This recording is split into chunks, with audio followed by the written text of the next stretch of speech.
Bonjour et bienvenue dans cette nouvelle vidéo. Aujourd'hui, je vais répondre à une idée reçue sur la voiture électrique. Le mode B, ou régénération maximum, freinerait les voitures électriques au point de les faire consommer plus. Il est temps de se plonger dans la technique et de voir ce qu'il en est vraiment.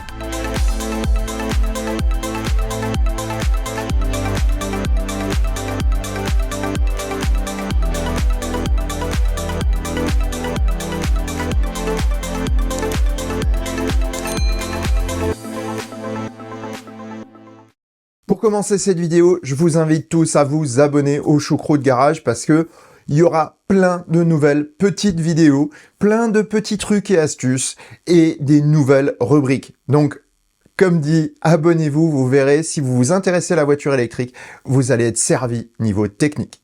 Avant de se lancer dans de grandes explications, mettons un peu de contexte. Il y a quelques semaines, je discutais sur les réseaux sociaux au sujet de la R5. Certaines personnes me soutenaient que la voiture était freinée en mode B, à savoir le mode régénération maximum.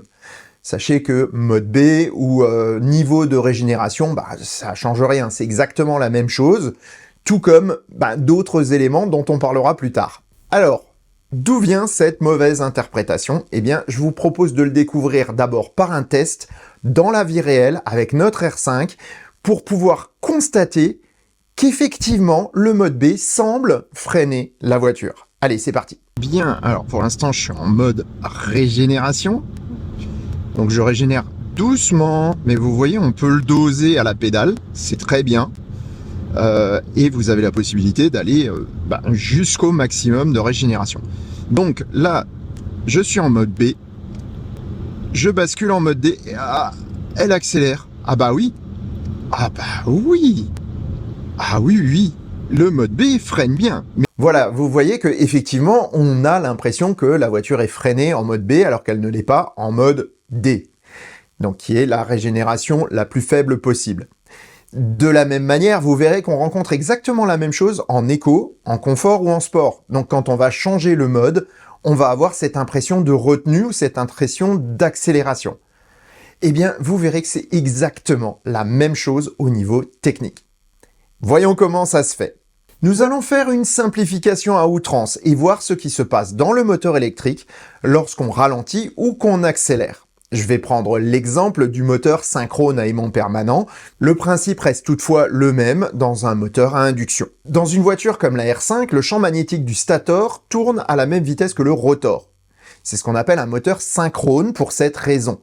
Sauf qu'il n'est pas toujours synchronisé de la même manière. Lors d'une accélération, le champ magnétique du stator sera un peu en avance par rapport au rotor, tandis que lors d'une régénération, il sera un peu en retard. C'est en corrélation avec l'intensité du courant que ce déphasage provoque une variation de la puissance du moteur. Mécaniquement et électriquement, il est physiquement impossible d'avoir les deux situations en même temps. Cela induit donc que le mode B ne peut engendrer de freinage du moteur. De la même manière, la transmission ne dispose pas de différentes vitesses, pas plus que d'un frein mécanique ou magnétique. Cela signifie que d'un point de vue technique, le freinage du mode B n'est juste pas possible. Et pourtant on le constate. Mais alors qu'est-ce qui donne cet effet surprenant? En fait, c'est du côté de la gestion moteur qu'il faut aller voir, et en particulier celle de la position de la pédale d'accélérateur. Lorsqu'on ne gère que l'accélération à la pédale, alors toute la course de celle-ci est utilisée pour cela.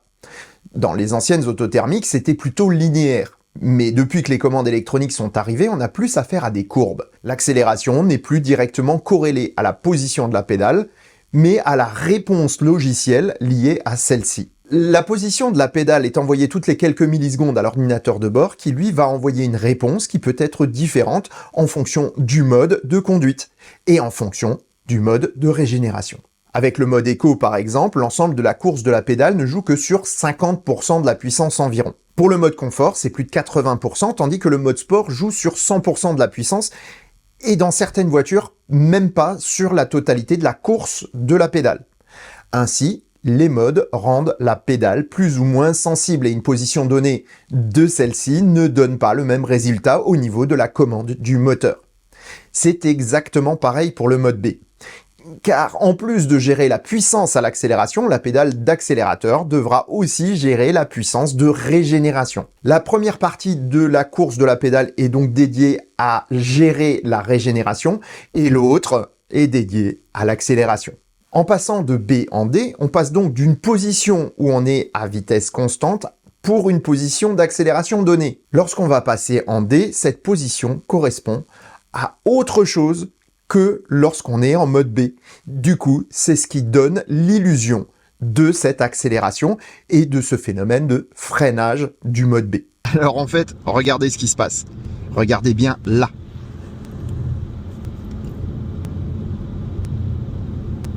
Eh oui, la voiture accélère parce qu'il y a plus de puissance au moteur. Voyons maintenant les conséquences derrière sur votre consommation. Si on décide de rester en D, on n'aura qu'une résistance minimale, mais avec une récupération infime d'énergie. Mettre en mode B en permanence donne la possibilité d'aller à la régénération maximale. Je vais répéter ça parce que c'est très important. Mettre le mode B en permanence donne la possibilité d'aller à la régénération maximale. En clair, on n'est pas obligé d'y aller. Mais en gérant la décélération à l'accélérateur, on peut tout aussi bien laisser la voiture décélérer sans régénérer sur autoroute. Il suffit d'avoir la bonne position de pédale. Mais si on doit lever brusquement le pied, on récupère de l'énergie en mode B. Tandis que si on reste en mode D, on est obligé de taper dans les freins, ce qui va consommer de l'énergie. Au final, pour les personnes qui gèrent bien leur accélérateur, et pour peu que l'auto soit assez progressive comme une R5 ou une Tesla, le meilleur mode de conduite est bien le mode B, ou la régénération maximale.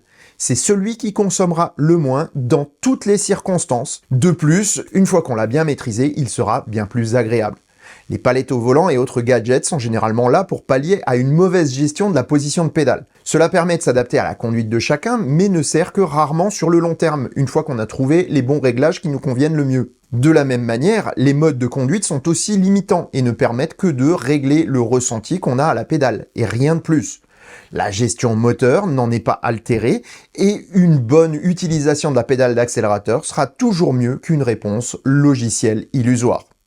En conclusion, donner le choix est bien, mais n'oubliez pas que les palettes au volant et autres boutons de changement de mode de conduite ne sont que des gadgets qui rendent une auto plus chère et moins fiable quand un simple menu dans l'interface de l'auto ferait le même job gratuitement. C'est pourtant le prix que certains sont prêts à payer pour un argument marketing qui n'est en fait que de la poudre aux yeux. En aparté, je sais que certains ne seront pas d'accord avec moi, mais peu importe. Les faits techniques sont des faits techniques. Après, à l'usage, il est vrai que c'est toujours assez marrant d'avoir des palettes au volant, d'avoir des petits gadgets, même s'ils servent à rien. Toutefois, je peux comprendre que les petits gadgets, ça fait toujours plaisir. Et sur ces bonnes paroles, je vous souhaite bonne route et vous dis à bientôt pour un prochain épisode du Choucroute Garage. Portez-vous bien. Ciao.